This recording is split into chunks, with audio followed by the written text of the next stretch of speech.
Hi. അപ്പോൾ ഇന്നലെ രാവിലത്തെ പ്ലാനിങ്ങിൽ ഒന്നും ചെയ്തിട്ടില്ല കേട്ടോ. രാവിലെ എന്താ ചായക്കാക്കാന്നുള്ള ഒരു പ്ലാനിങ്ങും ഇല്ലാണ്ട് ഉള്ള ഒരു രാവിലെയാണ് ഇന്ന്. അപ്പോൾ ഇന്നെന്തായാലും എഴുന്നേറ്റ് വന്നു കഴിഞ്ഞാൽ പിന്നെ ഇതുപോലൊരു ഇരുത്തം എനിക്കുണ്ട് കേട്ടോ. അത് നിങ്ങൾക്കും ഉണ്ടാവുമല്ലേ, ഇതുപോലെ ഒന്ന് കുറച്ച് സമയം ഒന്ന് കാലൊക്കെ ഇങ്ങനെ ഇതുപോലെ മടക്കിയൊക്കെ വെച്ച് ഒന്ന് ചമ്മടം മടക്കിയിട്ടൊക്കെ ഇരുന്ന് കഴിഞ്ഞാൽ ഒരു സുഖങ്ങൾ കിട്ടുള്ളൂ കേട്ടോ. നടുവിനും ഒക്കെ ഒരു സുഖം. എന്നിട്ടാണ് ആലോചന ഇനി എന്താക്കും.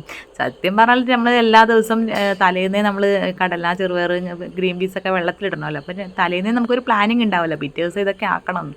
ഇന്നലെ ഞാൻ ഒന്നും പ്ലാനിങ് ഇല്ലാന്ന് കേട്ടോ വന്നത്, എന്താക്കാം എന്നുള്ളൊരു ഇതില്ല. അപ്പോൾ രാവിലെ തന്നെ എണീറ്റ് പിന്നെ തലേന്ന് രാത്രി തുടച്ച് വെച്ചാലും ഗ്യാസും ഇതൊക്കെ ഒന്ന് എനിക്ക് രാവിലെ തുടക്കണം. കാരണം നമുക്കിപ്പോൾ നമ്മളെ കിങ്ങിണിപ്പൂച്ച പോയതിന് ശേഷം വലിയൊരു പണി എനിക്ക് കിട്ടിയിട്ടുണ്ട് കേട്ടോ. കാരണം എലി കയറുന്നൊരു പരിപാടി വന്നിട്ടുണ്ട്. പൂച്ചേൻ്റെ കുറവ് ഇപ്പോഴാട്ടോ അറിയൽ. അപ്പോൾ തലേന്ന് പറഞ്ഞതിനെ പിടിച്ചുകൊണ്ട് ഇന്ന് കയറിയില്ല കേട്ടോ. എന്തായാലും തക്കാളിയൊക്കെ വെച്ച് ഞാൻ കൊടുക്കാമെന്ന് വിചാരിച്ചതാണ്, പക്ഷേ ഇന്ന് രക്ഷപ്പെട്ട് കളഞ്ഞു. അപ്പോൾ എന്തായാലും അത് ആദ്യം തന്നെ കൊണ്ടുപോയി പുറത്ത് വെക്കട്ടെ കേട്ടോ. അപ്പോൾ അത് കഴിഞ്ഞിട്ടുള്ള പരിപാടിയാണ്. പിന്നെ ഞാൻ വിചാരിച്ചു ഇന്ന് നെയ്പ്പത്തലാക്കാമെന്ന് വിചാരിച്ചു. നെയ്പ്പത്തൽ ഞാൻ സ്ഥിരമാക്കണ ഒരു സംഭവം ഒന്നല്ല കേട്ടോ. ഇത് ഞാൻ നമ്മളെ റേഷനരി പച്ചരി പൊടിച്ചിട്ട് വെച്ചേക്കണതാണ്. ഒരു 3/4 ഭാഗം പച്ചരിയും ഒരു 1/4 ഭാഗം മാത്രമേ റേഷനരിയും ഉള്ളൂ കേട്ടോ. നമ്മളെ ചോറ് വെക്കുന്ന പുഴുങ്ങലരിയേ ഉള്ളൂ കേട്ടോ. അപ്പോൾ അങ്ങനെ നൈസായിട്ട് പൊടിച്ച് വെച്ചതാണ്. പുട്ടിനും ഞാൻ ഇതുപോലെ തന്നെ റേഷനരി എടുത്തിട്ട് കേട്ടോ പൊടിച്ച് വെക്കൽ. അത് വറുത്തിട്ട് വേറൊരു ബക്കറ്റിലാക്കിയിട്ട് വെക്കും. അപ്പോൾ ഇതിപ്പോൾ ഞാൻ വിചാരിച്ചു ഇത്തിരി പൊടി എടുത്തിട്ട് നെയ്പ്പത്തലാക്കാമെന്ന് വിചാരിച്ച്.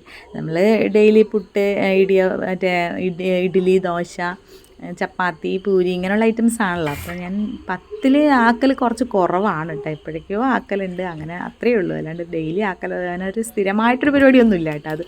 അപ്പോൾ അതുകൊണ്ട് പെരുംജീരകം മേടിച്ച് വെക്കണ പരിപാടിയും ഇല്ല. കാരണം ഇതിനിടയ്ക്ക് ഒരു കുപ്പിയിൽ ഉണ്ടായിട്ട് കൊണ്ടേ കളയുക ചെയ്ത് കേട്ടോ. കാരണം ഉപയോഗിക്കൽ കുറവാണ്. നമുക്ക് പൊതുവേ ജീരകം അത്ര വലിയ താല്പര്യമില്ല. അപ്പോൾ ഇനിയിപ്പോൾ ഇതിന് വേണ്ടിയിട്ട് ഇനി തേങ്ങ വേണമല്ലോ. അപ്പോൾ തേങ്ങയൊക്കെ ഞാൻ പൊട്ടിച്ചുകൊണ്ട് കേട്ടോ. തേങ്ങ പൊട്ടിച്ച് കഴിഞ്ഞാൽ എനിക്ക് അതിൻ്റെ വെള്ളം കുടിക്കുക എന്നുള്ളത് ഭയങ്കര ഇഷ്ടമുള്ളൊരു കാര്യം കേട്ടോ. രാവിലെ തന്നെ കുടിക്കുമ്പോൾ നല്ലൊരു സുഖമാണ്. പക്ഷേ അത് വീഡിയോ എടുക്കാൻ വേണ്ടിയിട്ട് ക്യാമറ ഓൺ ചെയ്തില്ല. അത് അങ്ങനെയായിപ്പോയി. അപ്പോൾ എന്തായാലും അതൊക്കെ കുടിച്ചിട്ട് തേങ്ങയൊക്കെ ചിരണ്ടി ഇനിയിപ്പോൾ നമ്മൾ നെയ്പ്പത്തലാക്കാൻ എല്ലാവർക്കും അറിയാവുന്നൊരു സംഭവമാണല്ലോ. പക്ഷേ എൻ്റെന്ന് വെച്ചാൽ എനിക്ക് പുറത്തുനിന്ന് മേടിക്കണം. അപ്പോൾ ഞാൻ പിന്നെ ഒന്ന് മറന്നു പോയിരുന്നു കേട്ടോ സംഭവം. ഇത്തിരി അരിപ്പൊടി ഇതിൻ്റെ കൂടെ കൂട്ടണം എന്നുള്ളത് എനിക്ക് ഓർമ്മയുണ്ടായിട്ടില്ല. അപ്പോൾ കുഴക്കാൻ നേരത്താണ് അയ്യോ ഇങ്ങനൊരു സംഭവം ഉണ്ടല്ലോ എന്ന് വിചാരിച്ചത്. അപ്പോൾ അളവൊന്നും കൃത്യമായിട്ടൊന്നും അറിയില്ല. ഇങ്ങനെ നമ്മളൊരു കൈക്കണക്ക് നമുക്ക് തോന്നിയ പോലെയൊക്കെ ആക്കല തന്നെ കേട്ടോ. പ്രത്യേകിച്ചുള്ള അളവൊന്നുമില്ല. അപ്പം ഞാനങ്ങനെ പിന്നെ തേങ്ങയൊക്കെ ഒന്ന് ഒതുക്കി, പിന്നെ ജീരകം അതിനകത്ത്, പെരുംജീരകം അതിനകത്ത് ഇട്ടിട്ട് തേങ്ങയൊക്കെ ഒന്ന് ഒതുക്കി അതിനകത്തോട്ട് അങ്ങോട്ട് ഇട്ട് ഉപ്പൊക്കെ അതിനകത്ത് കണക്കായിട്ട് തന്നെ, വെള്ളത്തിനൊക്കെ കണക്കായിട്ട് തന്നെ, വെള്ളത്തിൽ ഉപ്പിടുകയും ചെയ്തിട്ടാ. അപ്പോൾ എല്ലാവരും ഇങ്ങനെയൊക്കെ തന്നെ ആക്കുമല്ലേ ആക്കലുണ്ടാവുക. അപ്പോൾ തലേ ദിവസത്തെ ഇത്തിരി ചീനച്ചട്ടിയിൽ ഇത്തിരി മറ്റേ ചിക്കൻ കറീൻ്റെ ഒരു ഇത്തിരി കറിയൊക്കെ ഉണ്ടായിട്ടാ. അപ്പോൾ വിചാരിച്ചത് അവിയപ്പനെ അത് കൊടുത്തിട്ട് പറ്റിക്കാന്നുള്ളൊരു പരിപാടിയിലാണ്. നന്ദുവിനും അമ്മക്കൊന്നും പിന്നെ കറി വേണമെന്നില്ല കേട്ടോ. ഇത് വെറുതെ അങ്ങനെ ചൂടോടെ അങ്ങനെ കഴിക്കുകയും ചെയ്യും കേട്ടോ. അപ്പോൾ അവിയപ്പനെ അങ്ങനെ പറ്റിക്കാൻ പറ്റില്ല. അവിയപ്പൊക്കെ അപ്പോൾ ആ ചട്ടിയിലിട്ടൊരു പ്രയോഗമൊക്കെ ഞാൻ മനസ്സിൽ വിചാരിച്ചിട്ടാണ് ഇത് തുടങ്ങിയത്, ആരംഭിച്ചത്. നമുക്കങ്ങനെയാണല്ലോ, വീട്ടിലെ പ്രധാന ആൾക്കാരെ പറ്റിക്കുക എന്നുള്ളതാണല്ലോ നമ്മുടെ ലക്ഷ്യം. അപ്പോൾ അത് കഴിഞ്ഞിട്ട് പിന്നെ എൻ്റെ ഒരു പരിപാടി എന്ന് വെച്ചാൽ അടയാക്കുമ്പോൾ ഞാൻ എടുക്കുന്നൊരു സംഭവം കേട്ടോ. ഇത് ഒരു നല്ല ക്ലീനാക്കിയ കവർ ഞാൻ എപ്പോഴും കഴുകിയിട്ട് അത് എടുത്ത് മാറ്റി വെക്കലാണ് കേട്ടോ. അടയാക്കുന്നതൊക്കെ ഞാൻ ഇതിനകത്ത് തന്നെയാണ്, ഈ കവറിൽ ഇങ്ങനൊരു പ്ലാസ്റ്റിക് കവർ വെച്ചിട്ട്. പിന്നെ എല്ലാവരും അങ്ങനെയൊക്കെ ചെയ്യുന്നുണ്ടാവുമല്ലേ. നമ്മളെ വീട്ടിലെ ടിപ്സൊക്കെ നമ്മൾ തന്നെ സ്വയം കണ്ടുപിടിക്കുമല്ലോ. ഇത് ഞാൻ സ്വയം കണ്ടുപിടിച്ചൊന്നുമല്ല കേട്ടോ. എൻ്റെ തലയിൽ അങ്ങനെയുള്ള ഇതൊന്നുമില്ല. കത്തിക്കാൻ നോക്കിയപ്പോൾ ലൈറ്ററും ഏകദേശം പോയ പോലെ ഉണ്ട്. അപ്പോൾ അതിൻ്റെ കാര്യം തീരുമാനമായി. അങ്ങനെ ഞാൻ പിന്നെ അതിനകത്ത് കുറച്ച് എണ്ണയൊക്കെ പുരട്ടിയിട്ട് അങ്ങോട്ട് പരത്തിയിടുക കേട്ടോ. സംഭവം നല്ല എളുപ്പമുള്ളൊരു സംഭവം കേട്ടോ. നമുക്ക് പിന്നെ എളുപ്പവഴികൾ എന്തെങ്കിലുമൊക്കെ ഉണ്ടെങ്കിൽ, അതും ചിലവില്ലാത്ത എളുപ്പവഴികളൊക്കെ ഉണ്ടെങ്കിൽ നമ്മൾ കണ്ടുപിടിക്കുമല്ലോ. അപ്പോൾ ഇങ്ങനൊരു പ്ലേറ്റും വെച്ചിട്ട് ഞാൻ അങ്ങോട്ട് ഇങ്ങനെ ആക്കി എടുത്തു. അപ്പോൾ നല്ല എന്താ പറയുക, നല്ല സിമ്പിളായിട്ട്. അതുപോലെ തന്നെ അടയാക്കാനും ഇതിൽ അടിപൊളിയാട്ടോ. അവയപ്പോൾ ഇടയ്ക്ക് വന്ന് നോക്കിയിട്ട് പോകുന്നുണ്ട്. അടയാക്കാൻ നല്ല സുഖമാട്ടോ. കാരണം ഇങ്ങനെ വെച്ചിട്ട് വാഴയില വെച്ചാൽ മതി. എന്നിട്ട് ചപ്പാത്തി കോലെടുത്തിട്ട് ഒന്ന് അതിൻ്റെ മേലെ കൂടി പരത്തി കൊടുത്തു കഴിഞ്ഞാൽ അട സൂപ്പറായിട്ട് വരും കേട്ടോ. പണ്ടത്തെ പോലെ നമ്മൾ വെള്ളത്തിൽ മുക്കിയിട്ട് കൈ കൊണ്ട് അങ്ങനെ ആക്കുകയൊന്നും വേണ്ട. ഇതാവുമ്പോൾ അടിപൊളിയായിട്ട് കിട്ടും. അപ്പോൾ വെളിച്ചെണ്ണയൊക്കെ ചൂടായിട്ട് വന്നിട്ടുണ്ട്.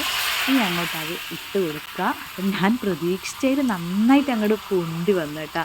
എനിക്ക് ഈ പച്ചരി കുറച്ച് കൂടുതൽ പച്ചരി മാത്രമായിട്ട് ഞാൻ പൊടിപ്പിച്ചുകൊണ്ട് എനിക്കൊരു പേടി ഉണ്ടായിരുന്നു. പച്ചരി മാത്രം എന്ന് പറഞ്ഞാൽ കുറച്ച് അധികം പച്ചരി തന്നെയാണത്. ഒരു ലേശം ഞാൻ പുഴുങ്ങാരി കൂടിയിട്ടുള്ളൂ. അപ്പോൾ അതുകൊണ്ട് എനിക്കൊരു സംശയം ഉണ്ടായിരുന്നു, പൊന്തൂലേ എന്താവുമെന്നൊക്കെ. കുറേ നാൾക്ക് ശേഷം ഒന്ന് ആക്കി നോക്കുമ്പോൾ പപ്പടം പോലും ഇതുപോലെ പൊന്തൂല കേട്ടോ. നല്ല അടിപൊളിയായിട്ട് ഇങ്ങോട്ട് വന്നിട്ടുണ്ട്. അപ്പോൾ മനസ്സും നിറഞ്ഞ്, എന്താ പറയുക, നമ്മളങ്ങനെ ഒരു സാധനം വിജയിച്ചു കഴിഞ്ഞാൽ പിന്നെ അടിയിത്തിരി ഫസ്റ്റത്തെ ആയതുകൊണ്ടാണ് കേട്ടോ. ബാക്കിയെല്ലാം സൂപ്പറായിട്ട് വന്നിട്ടുണ്ട്. എനിക്ക് കുറച്ച് മൊരിയണത് ഇഷ്ടവുമാണ്. അപ്പോൾ നല്ല അടിപൊളി ക്രിസ്പി ആയിട്ട് ഇങ്ങോട്ട് കിട്ടിയിട്ടുണ്ട്. ഞാൻ ഇങ്ങനെ പ്രതീക്ഷിച്ചിട്ടേ ഇല്ല കേട്ടോ. ക്രിസ്പി എന്ന് പറഞ്ഞാൽ നല്ല കുറച്ച് അരിപ്പൊടിയൊക്കെ കൂട്ടുകൊണ്ടാണെന്ന് തോന്നുന്നു. നല്ല ഇങ്ങനെ മൊരിയായിട്ടിരിക്കുന്നുണ്ട് കേട്ടോ. അപ്പോൾ എന്തായാലും റേഷനരിയും കൊണ്ട് ഒരുപാട് പേർക്ക് ഒരു സംശയം ഉണ്ടാവും ചിലപ്പോൾ. ഇപ്പോൾ എല്ലാവരും ആക്കുന്നുണ്ട്, എന്നാലും ഇതുണ്ടാവും നല്ല സൗണ്ടൊക്കെ നല്ല അടിപൊളിയായിട്ട് കേൾക്കുന്നുണ്ട് കേട്ടോ. അതാണ് എനിക്ക് ഏറ്റവും വലിയ ഇഷ്ടമായത്. കുറച്ചും കൂടി കട്ടിയിലാക്കണം എന്ന് എനിക്കുണ്ടായിരുന്നു. പിന്നെ ഞാൻ ഉള്ളിൽ വെന്തില്ലെങ്കിലോ എന്ന് വിചാരിച്ചിട്ട് ഞാൻ കുറച്ച് കനം കുറച്ചാക്കിയതാണ് കേട്ടോ. നല്ല സൂപ്പറായിട്ട് കിട്ടിയിട്ടുണ്ട് കേട്ടോ. അതുകൊണ്ട് ഭയങ്കര ഹാപ്പി ആയിട്ടാണ്. രാവിലത്തെ പരിപാടി ചില ദിവസങ്ങളിൽ പൊളിഞ്ഞു പോയിട്ടുണ്ടെങ്കിൽ അന്നത്തെ ദിവസം തന്നെ പോക്കാണ്. ചില സമയം നമ്മൾ നൂൽപുട്ടിനൊക്കെ കുഴച്ചിട്ടുണ്ടെങ്കിൽ വെള്ളമൊക്കെ കൂടി അലമ്പാവും. അപ്പോൾ അവിയപ്പോൾ വന്നു കഴിഞ്ഞപ്പോൾ പിന്നെ ഞാൻ അവിടെ നിന്ന് വൈൻഡപ്പ് ആക്കാമെന്ന് വിചാരിച്ചേട്ടാ. പിന്നെ അവിയപ്പോൾ വന്നിട്ട് ഇതുപോലെ ചട്ടിയിലൊക്കെ ഇട്ട് അങ്ങോട്ട് പെരക്കി. ഇത് കണ്ടപ്പോൾ എനിക്കും സത്യം പറഞ്ഞാൽ അതിൽ നല്ലോണം വെള്ളം ഇപ്പോഴും ഓടുന്നുണ്ട് കേട്ടോ. അപ്പോൾ നല്ലോണം പെരക്കി നല്ല ഉള്ളിയൊക്കെ അങ്ങോട്ട് ഇട്ട് കഴിഞ്ഞപ്പോഴല്ലേ ഹോട്ടലിൽ നിന്ന് കിട്ടുന്ന പോലത്തെ നല്ല അടിപൊളി നെയ്പ്പത്തലും മിക്സ്. ചിക്കൻ പീസ് ഇല്ല എന്നുള്ള ഒറ്റ കുറവ് മാത്രമേ ഉള്ളൂ. ബാക്കിയൊക്കെ അടിപൊളിയാണ്. അവിയപ്പൻ്റെ ഭാഗം ഒരു പോയാട്ടറിയും കിട്ടിയിട്ടുണ്ട്. അപ്പോൾ എന്തായാലും എല്ലാവരും ഒന്ന് ട്രൈ ചെയ്തൊക്കെ നോക്കിക്കോ. അപ്പോൾ അടിപൊളി. അടുത്തൊരു വീഡിയോ കാണാം. ടാറ്റാ.